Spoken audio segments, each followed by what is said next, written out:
এই 5 বিঘা আলু আমার তলে গেছে, সরষে আমার 5 বিঘা তলে গেছে, বিছুন আমরা 5,000 টাকা রানি ফেলাছি, তার সব তলে গেছে। আমরা এগুলা বাড়ির যেগুলো ধান আবাদ করছিলাম, ধান বিক্রি করছি, লোন করছি, করে এগুলো আমরা আবাদ করছি, এগুলো আমার সব ডুবে গেছে। আমরা এখন কি করি খাবো, কি করি আমরা লোন শোধ করব? আমরা এখন কাল থেকে আমরা ভাত পানি খাওয়া ছাড়ছি। আলু যে পানি ডুবাই গেছে, এই আলুটা ঢাকা পর্যন্ত পৌঁছবে কি না আমাকেও সন্দেহ লাগতেছে।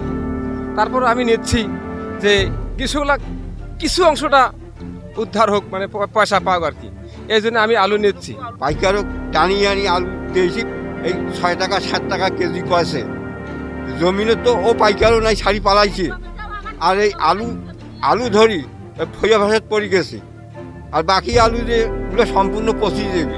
আমার যেখানে যেটুকু আবাদ করছিলাম সেইটুকু আবার নষ্ট করে দিয়ে দিছে। এখন আমরা কি করি চলবো, সেইটা পানিয়ান বোটেরতে আমরা বিশ্বাস চাই।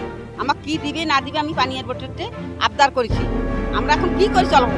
100 একর জমি এলাকার মানুষের সবাইরে আলু, সরিষা, ভুট্টা এগুলা ক্ষতি হয়ে গেছে। বরঞ্চ মানে বিশেষ করে আমার 4.5 বিঘা জমি বন্ধক নেওয়া আছে, এইগুলোতে আলু ছিল, বীজ আলু, এবং ধানের বীজ ছিল 20 প্যাকেট, মানে 20 কেজি, সেগুলোও ধ্বংস হয়ে গেছে। আরএফএল SWR পাইপই মাপে যা বলে তাই দেয়। RFL SWR pipe and fittings. এখানে একটা বড় একটা হোলের মতো হয়ে গেছে। সো ইমিডিয়েটলি আমি জানতে পেরে আমার ঊর্ধ্বতন কর্তৃপক্ষ নির্বাহী প্রকৌশলী মহোদয়কে জানাই, এবং আমি ইমিডিয়েটলি গাড়ি নিয়ে এখানে চলে আসি। এসে দেখি যে প্রায় এখানে আনুমানিক প্রায় 15 মিটারের মতো একটা ব্রিজ হয়ে গেছে।